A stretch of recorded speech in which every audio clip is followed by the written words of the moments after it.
नमस्कार, मैं डॉक्टर अभिषेक Riddhi Siddhi homeo clinic Jaipur में आपका स्वागत करता हूं। आज 14 नवंबर को वर्ल्ड डायबिटिक डे मनाया जाता है, विश्व मधुमेह दिवस। 1922 में इंसुलिन की खोज हुई थी और 1922 में जिन वैज्ञानिक ने, जो मेन वैज्ञानिक थे जिन्होंने इंसुलिन की खोज की थी, उन्हीं के जन्म दिवस के अवसर पर ये दिन मनाया जाता है।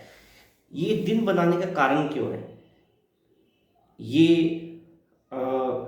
Heart day, diabetes day, cancer day, AIDS day, ये सब ट्यूबरकुलोसिस डे, ये सभी दिन बनाने का कारण क्यों है?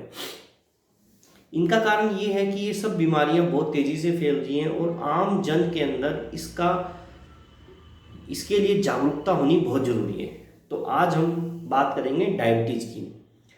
मधुमेह, डायबिटीज सभी इससे परिचित हैं। तो इसकी एक परिभाषा क्या है, हम कैसे माने किसको कहते हैं डायबिटीज?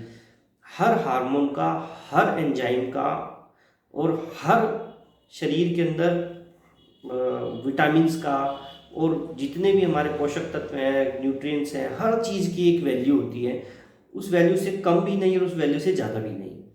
कम होने पे भी कुछ ना कुछ विकार होता है और ज़्यादा होने पे भी विकार होता है। उसी तरह जब हमारे ब्लड के अंदर, हमारे रक्त के अंदर शुगर की, ग्लूकोज की मात्रा अधिक हो जाती है और वो नियंत्रण में नहीं रहती है, उसको कहते हैं डायबिटीज। जब इंसुलिन उसको नियंत्रित नहीं कर पाता।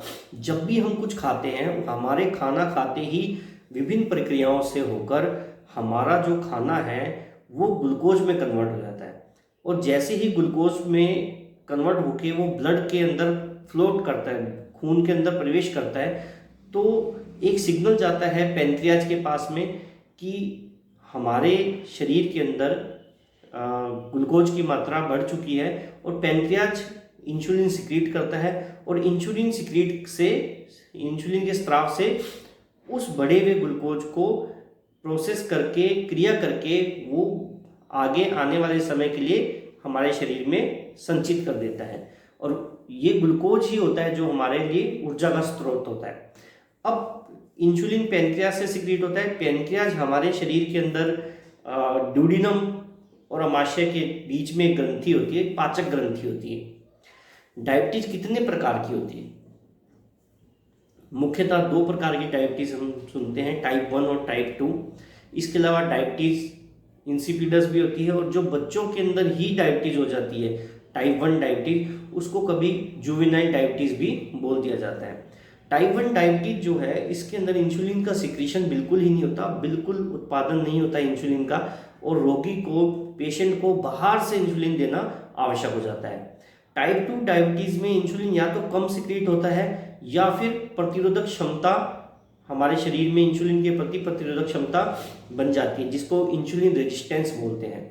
उसके कारण इंसुलिन सही तरीके से कार्य नहीं कर पाता और हमारे को मधुमेह रोग या डायबिटीज हो जाती है। लक्षण क्या है? बार बार पेशाब जाना, अधिक प्यास लगना, अधिक भूख लगना, कमजोरी रहना, थकान रहना, आंखों के आगे धुंधलापन रहना या चश्मे का नंबर बढ़ते जाना, जांघों के अंदर खुजली होना, फोड़े फुंसियाँ होना, स्किन के विकार होना, ठीक है, यौन संबंधी कमजोरी आना, बेहोशी आना, चक्कर आना, आदि लक्षण जो हैं वो मधुमेह के होते हैं। इनमें से अगर कुछ भी लक्षण आपको महसूस हो रहे हैं, वो मधुमेह से संबंधित हो सकते हैं, किसी पोषक तत्व की कमी के कारण भी कुछ लक्षण हो सकते हैं, लेकिन ये सभी लक्षण अगर मिलते हैं तो ये ज़्यादातर संभावना डायबिटीज की होती है।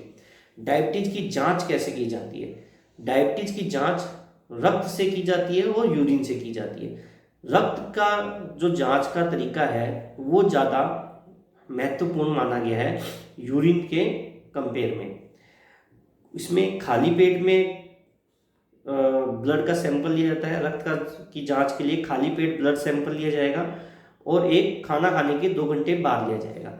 खाली पेट आपकी शुगर अगर 100 से नीचे है, 70 से 100 के बीच में है, तो आप एकदम स्वस्थ हैं। खाना खाने के 2 घंटे बाद अगर आपकी शुगर 100 से 140 है तो भी आप स्वस्थ हैं। 100 से 140 में भी आप स्वस्थ हैं खाना खाने के बाद में। एक और टेस्ट होता है, इसको बोलते हैं जीटीटी, ग्लूकोज टॉलरेंस टेस्ट। ये टेस्ट भी हमें बताता है कि हम डायबिटिक हैं या नहीं है। तीसरा आता है, अगला सवाल आता है कि क्या डायबिटीज ढलती उम्र का रोग है? बिल्कुल नहीं है। पहले ये जरूर ढलती उम्र का रोग था, लेकिन आजकल के खान पान से, रहने के तौर तरीके से, हमारे लाइफस्टाइल के कारण ये किसी भी उम्र में हो सकता है। अब आते हैं कि डायबिटीज के लक्षण कब पता चलते हैं। ये सबसे महत्वपूर्ण बात है। डायबिटीज के लक्षण 10 से 15 साल तक नहीं पता चलते हैं। 10 से 15 साल बाद में ही डायबिटीज के लक्षण पता लगते हैं। अधिकतर 30-35 साल के बाद में ही डायबिटीज के लक्षण आने शुरू होते हैं। ठीक है। अगर किसी के परिवार के अंदर डायबिटीज की स्ट्रॉन्ग हिस्ट्री है तो उसको बहुत ही सावधानी रखनी जरूरी होती है और इन सभी लक्षणों के ऊपर ध्यान रखना होता है। डायबिटीज के जांच, शुगर की जांच कब कब करवानी चाहिए? अगर आपके परिवार में किसी को भी डायबिटीज़ है तो आप 20 से 25 साल की उम्र में कम से कम 2 बार शुगर की जांच कराइए, और अगर उसमें कुछ ऊपर नीचे आता है तो किसी की सलाह लेके आप अपने व्यायाम कीजिए, खान पान पे नियंत्रण रखिए ताकि ये रोग आपको ना लग पाए। और उसके बाद में 30 से 35 साल की उम्र के बाद में साल में एक बार आप संपूर्ण जांचें जरूर कराएं। अब आता है कि क्या डायबिटीज को क्योरेबल है? ये हम लास्ट में करेंगे कि डायबिटीज क्योरेबल है कि नहीं है। ये क्वेश्चन हमारे संगठन के किसी सदस्य ने पूछा था, इसको हम आगे लेंगे। ठीक है। HbA1c क्या होता है? ठीक है।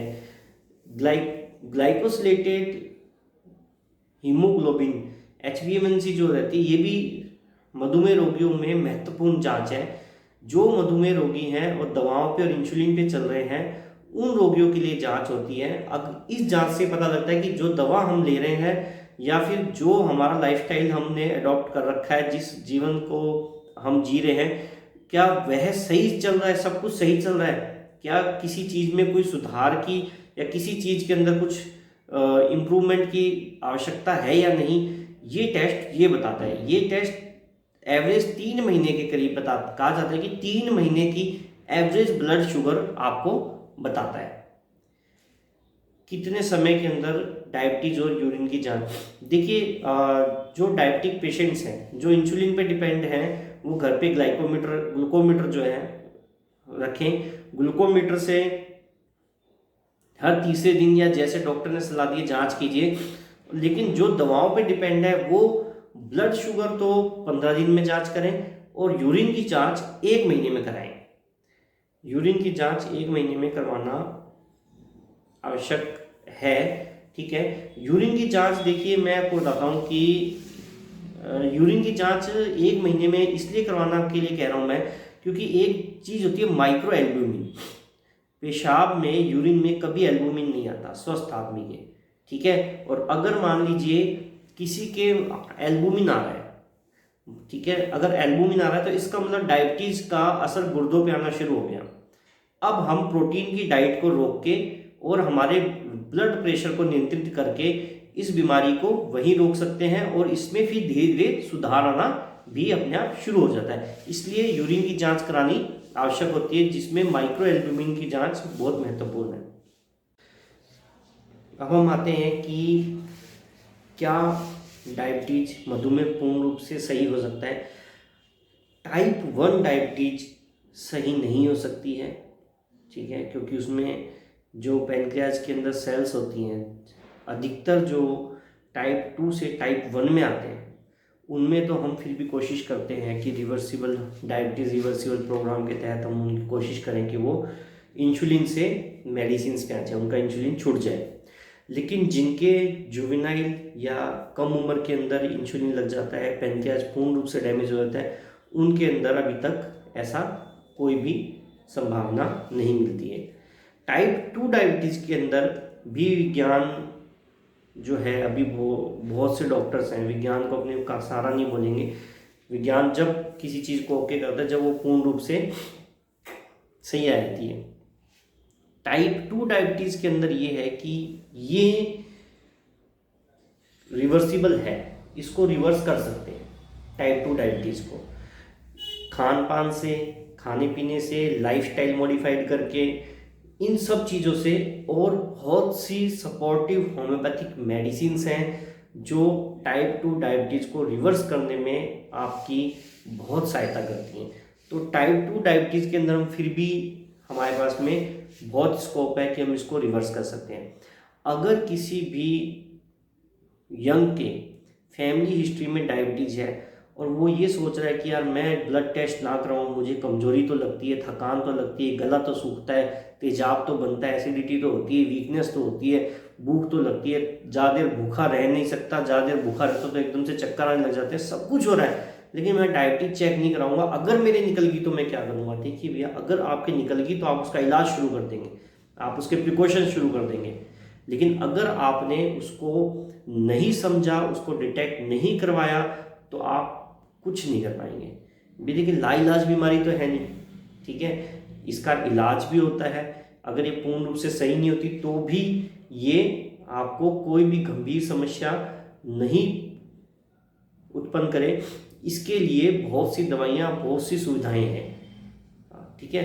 और अगर आप किसी भी चीज़ से, किसी बीमारी से सिर्फ ये सोच के घबरा के उसकी जांच ना करें, अगर ये निकल गया तो क्या करूँ, अगर वो आपके शरीर में है और वो अगर नहीं निकला और वो अंदर ही अंदर फैल रहा है, तो वो आपको ज़्यादा नुकसान करेगा, वो ज़्यादा आपको गंभीर समस्याएं पैदा करेगा। इसलिए मैं उन सभी से कहूँगा, जांच जरूर कराएं। जांच होने पे सलाह लीजिए। पहले से डायबिटीज़ के बारे में बहुत ज़्यादा सोसाइटी में अवेयरनेस है, आप बहुत ज़्यादा, मेडिकल साइंस ने भी बहुत ज़्यादा तरक्की कर ली है। आप कंसल्ट कीजिए, मेडिसिन पे आप नहीं आएंगे। 10 से 15 साल किसी को भी प्री डायबिटिक फेज के अंदर मेडिसिन की रिक्वायरमेंट नहीं होती।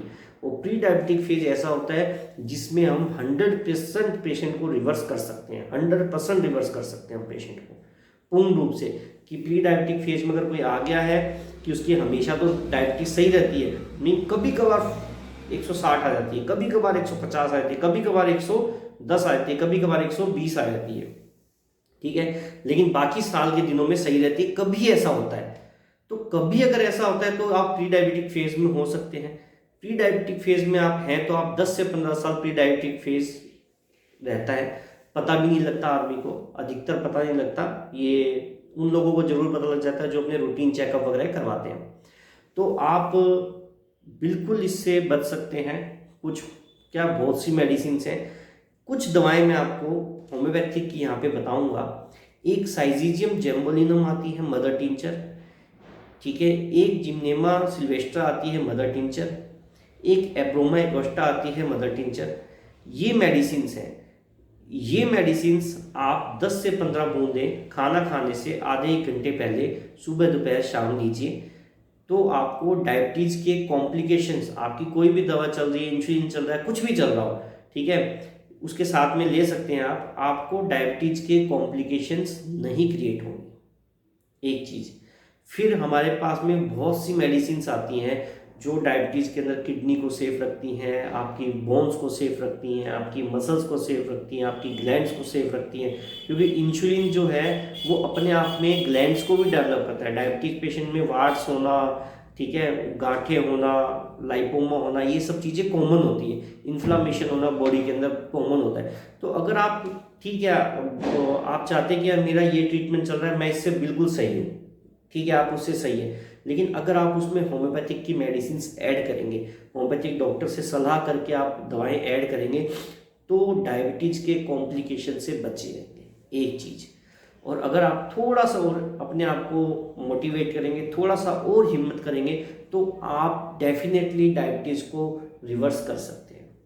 तो इसी के साथ मैं आज की वीडियो समाप्त करता हूँ। विश्व मधुमेह दिवस पर मैं सभी युवाओं को एक संदेश देना चाहता हूँ कि अपने खान पीन को और अपने लाइफस्टाइल को संभालिए, क्योंकि डायबिटीज़ पहले तो ढलती उम्र का रोग था, लेकिन आजकल किसी भी उम्र के अंदर हो जाता है, और 30 से 35 साल के यंग्स के अंदर ये रोग बहुत ज़्यादा देखने को मिल रहा है।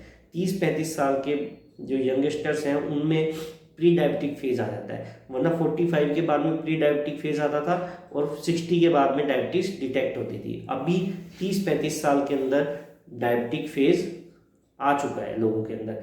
इसलिए घर से निकलिए तो खाना खा के निकलिए, ताकि जब आप थक जाएं काम करके और आपकी मसल्स, आपकी सेल्स भूखी हो, उनको कुछ खाना चाहिए, तो आप उसके अंदर अच्छी चीज़ें दें, ना कि कचरा डालें। हम बाहर होते हैं, हमें भूख लगती है, हम शरीर को न्यूट्रिशन चाहिए होते हैं, हम क्या करते हैं, हम फ्राइड आइटम ले लेते हैं। हम कोई भी बेक्ड आइटम ले लेंगे, बेकरी का आइटम ले लिया हमने, कोई फ्राइड आइटम ले लिया, कोई फास्ट फूड ले लिया, कोई जंक फूड ले लिया।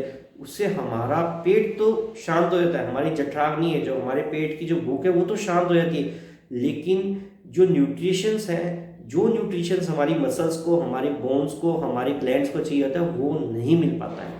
तो कोशिश कीजिए संतुलित और सात्विक आहार ही लीजिए, ठीक है, और तामसिक भोजन से बचिए। गर्मियों के अंदर जितनी भी गर्म तासीर की चीज़ें हैं वो मत खाइए।